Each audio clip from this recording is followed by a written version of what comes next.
Good day, and greetings from the Great White North. My name is Prickly Poo, and welcome to day 5 of A Year of Change. Today, we're going to talk about a few of the little lies and misconceptions that we give ourselves that sort of has led us to a point where we are now, where we tend to go on those diets and go off again. I originally had this plan to do this yesterday, but I got distracted by a train wreck of a TV show. So I thought probably best to get back on track with this one. I guess the best thing to do is we'll start out at some of the more outrageous claims that we tend to make. The whole big bone thing is pretty much gone by the wayside. We're a little more intelligent now, so we tend to latch onto things like genetics and metabolism and things like that. When it comes to things like genetics, apart from a few very, very rare conditions that don't actually cause but might predispose you to being overweight, the vast majority of us, it's not a genetics issue. Just because your parents are fat or your grandparents were fat doesn't mean that you're going to be fat. It's going to probably lend to it because your eating habits are going to be similar. But like I say, aside from like a handful of incredibly rare genetic disorders, that's not what it is. And even those disorders don't actually cause it. It's just you would be more predisposed to it. Another one that people tend to use is I have a low metabolism, which again is bullshit because it's been shown that during the course of the day, your metabolism will go up and down. But in general, because we have so much more weight to carry around and because we eat so much more food to maintain that fat people's metabolism is, on average, higher than other people because our body has to constantly keep working, which is why we're usually so tired. So when you look at those things and say, well, no, I have a low metabolism or I have this, I'm hoping that because we've been tracking so far this week, it's only been, a few days, but I'm hoping that you're going to look at this and look at the numbers that have been produced over this past week and realize that, no, it's not genetics. It's not metabolism. It's what we're putting into our bodies. Whether it's junk food or, just too much food, that's what's causing the problem. So, aside from some of the more, outrageous ones like genetics and metabolism and stuff like that, we do tend to sort of accept a lot of other things that, I don't have time to eat properly, or, it's too expensive, things like that. Having the time, I can understand, it's a little easier for me. I don't have kids, so it's a little easier for me than people who do have a family that, have a lot of stuff that they need to work on. But the problem with that is that you're still spending a certain amount of time preparing things. And it's easier, to grab something that's frozen and throw it in the oven because it just takes up so much less time. But again, it depends on what you're putting in there.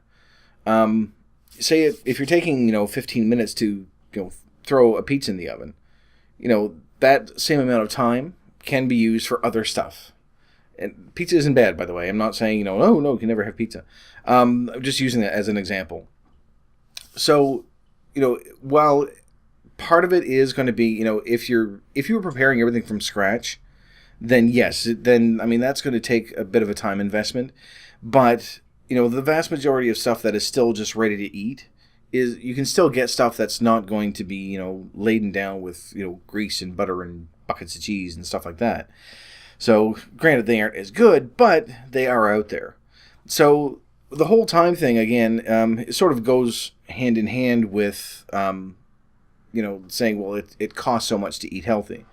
And it really doesn't. A lot, like, frozen vegetables and, stuff like that, it pretty much costs the same as, well, not the same as the junk food. Junk food is fairly cheap because it costs nothing to produce, and there's just so much of it out there. But, in general, just regular food and eating normally, the cost is pretty much the same as what you'd be spending now. So I find that some of those things, and I've said them to myself as well. I've said I can't afford to buy health food and organic hummus and everything else, and you don't have to.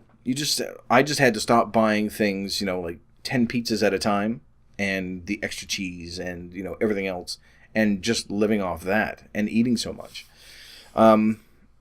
So when we sort of, in a way, I guess, when we tell ourselves that, either my metabolism is too low, or it's genetics, or I can't afford to do this, or I don't have time, it's sort of one of those things that, going back to, not accepting the fact that, we're fat, we aren't husky or curvy.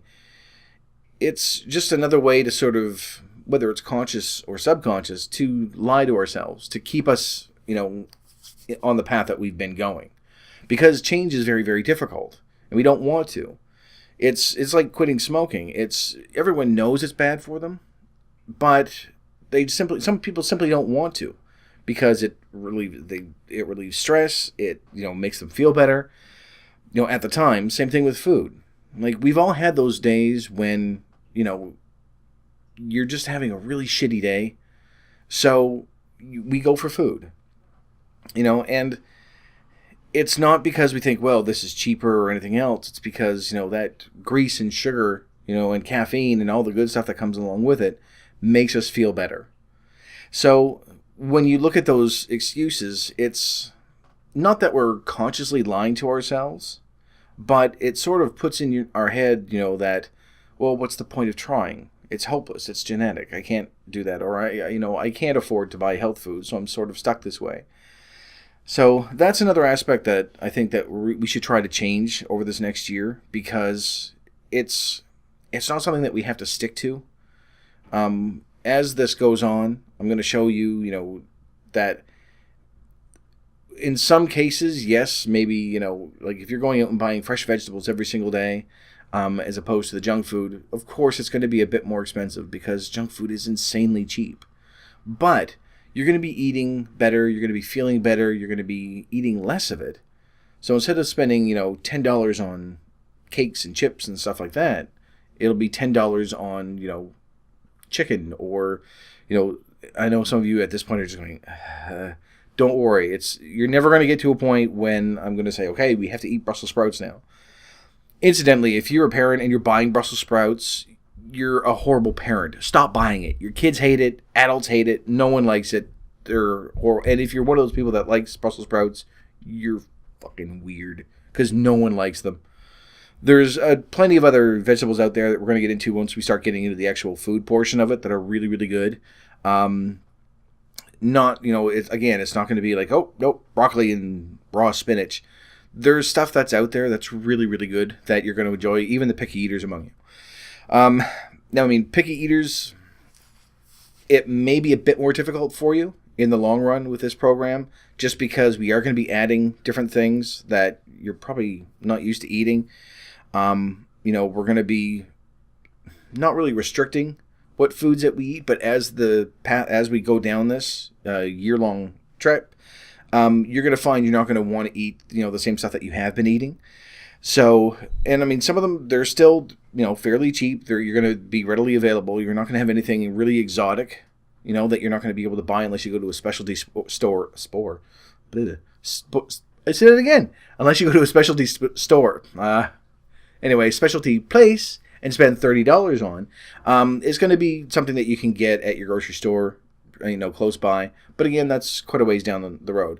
But for those of you that, eat maybe 5 things, I've got a friend of mine that eats pretty much the same thing all the time, every single day.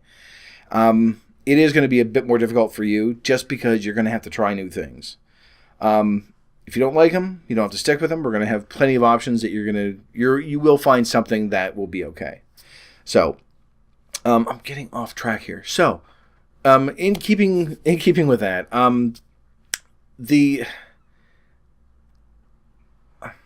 I guess I just, going back to when I did the intro for this, and I said, we're going to be accepting the fact that the term fat is what we're going to be using.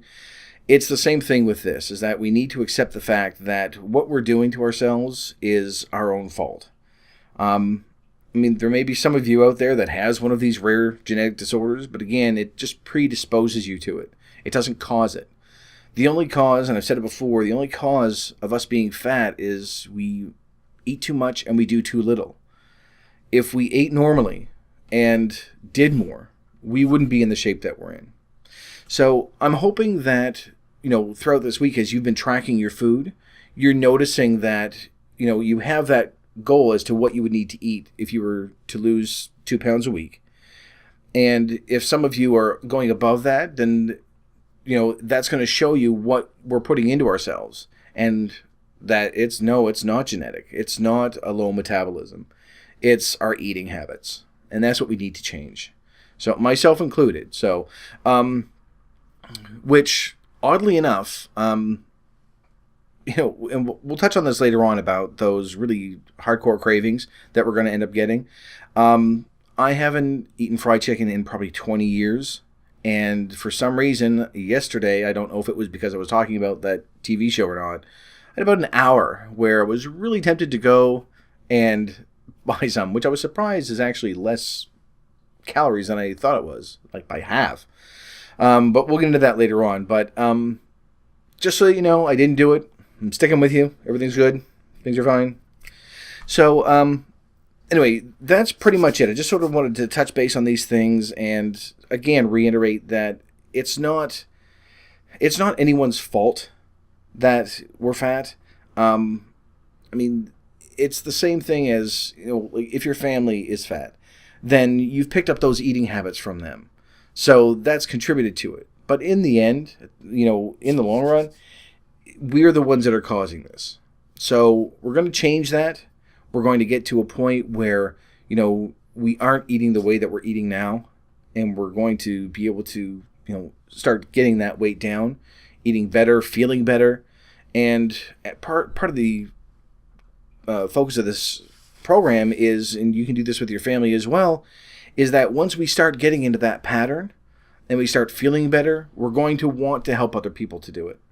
So, you can get if your family is fatter, then, you can get them to start doing it and show them that it's not going to be that long, arduous, difficult struggle that they've been having for so long.